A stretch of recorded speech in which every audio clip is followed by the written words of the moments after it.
Live from Quezon City, Philippines. Your news, current affairs, and public service channel.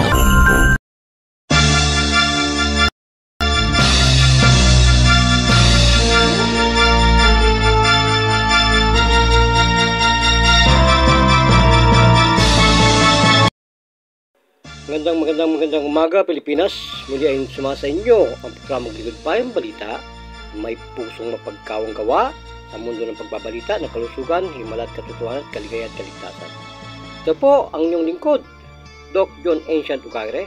Nagbabalita at nagpapatrol po sa ating mga lansangan sa labas at loob ng ating bansa. Kaukulan po ay narito po ang update para po sa ulat panahon. Ang ating pong bagyong Emong sa ngayon po ay tuluyan ng lumabas ng Philippine Area of Responsibility o PAR. At tuluyan na po itong lalabas ng ating bansang Pilipinas na may pangalang Comay International. Ito po ay tuluyan ng lalayo at ulit ay lalakas, pati na po ang habagat ay tuluyan na po ito maglalandfall sa ibang lugar. Tinatahak ang lugar ng China.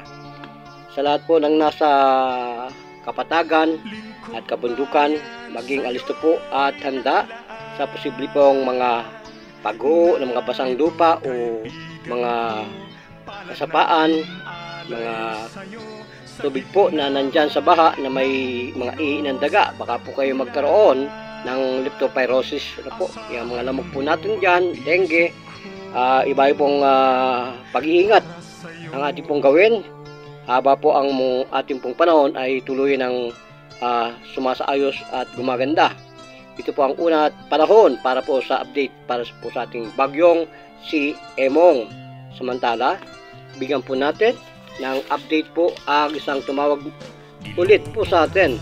Yan po ang ating masugid na kakilala at kaagapay ng ating programa, si Mang Ramon Isuli, ng ating pong kababayan buhat sa Masbate. Sambad sa Masbate, Ramon Mubo. So ano raw po sa English? Ba't English po ang gusto mo? Ano raw po ba sa English ang stroke? Kung bakit nagkakaroon tao ng stroke? Ang stroke po ay marami pong pinapanggalingan, tungkol po sa kanyang nature. So sa English po muna tayo. Ito po yung nangyari kung ang blood supply po to the brain, parts of the brain, is blocked or reduced. This prevents brain tissue from getting oxygen.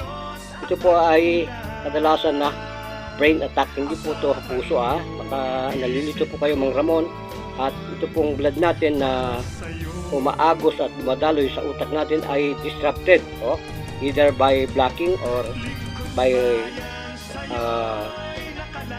ruptured, nagkakaroon po ng ruptured, sa blood vessel po natin, disrupted at deprived po ang brain cells ng oxygen po natin. Causing po yan na namamatay at wala na pong sustansya ang inyong dugo. Nutrition po ang kailangan natin at yan po ang dahilan kung bakit po namamatay ang ating kaugatan, at napipigilan po at nagkakaroon ko ng state of shock at tuloy na pong pagkamatay ng pasyente. So dalawa lang po ang type of stroke, ischemic at saka hemorrhagic. Yung pong ischemic ulit, sinasabi po natin blocking of arteries. Yan na po ang kalagayan ng ating utak at nagkakaroon po ng hemorrhagic. Ibig sabihin hemorrhagic, bleeding in the brain. So wala na po tayong pag-usapan ukol po sa ganitong pamamaraan. Pangalawa po yung ano po nito, yung kondisyon, yung artery, yung malaki. Ay yan po may mga patch deposit na nabibuild up po sa arteries po natin at nangyari lumalalim at nagnanarrow po yan. Potentially leading po yan sa blood clot forming a thrombosis. Yun na po yun. Blood clot po yan. Pag yan po ay sumabog, yan na po nagtatravel at nagkakaroon po ng blocking at siyempre umihina ang ating pong blood oxygen dyan. Yung po embolism ang ibig sabihin. So yung thrombosis po naman, yung blood clot po natin ay formed within the blood vessels that develop in the arteries supplying blood to the brain. So mangyayari po niyan pag kayo po nagkaroon ng antong immature po ng new oxygen sa utak natin, nagkakaroon po yan ng mga problema sa mga matatandang tao, older.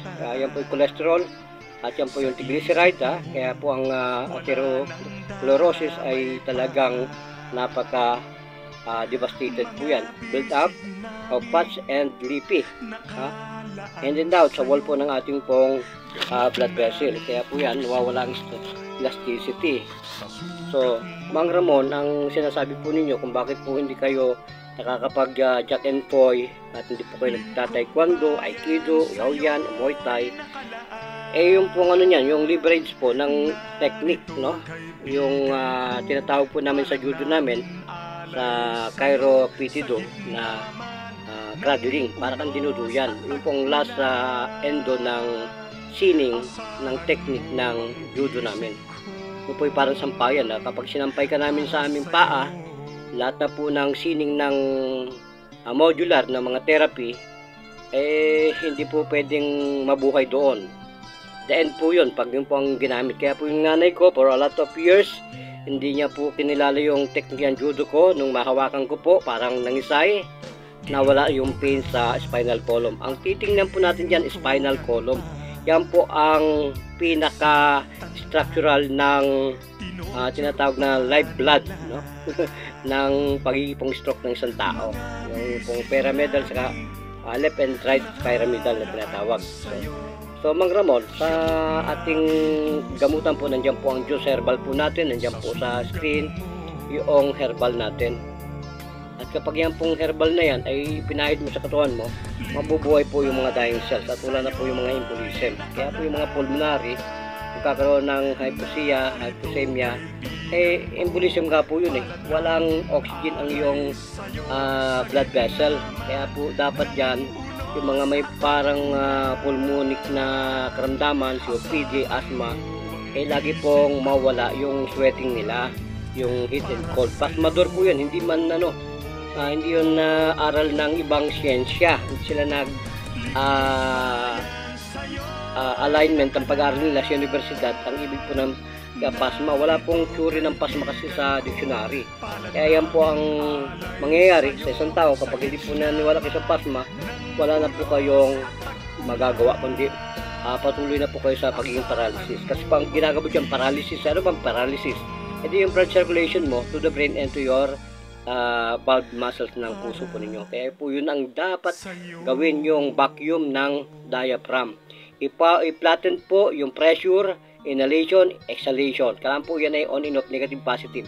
Mawala po yung enerhiya na yan, yung pinakang pressurize niyan. Kaya po ang puso natin sa brain magkatugma po yan for about seconds. So Philippines, vamos, gracias, mabuhay ang Pilipinas.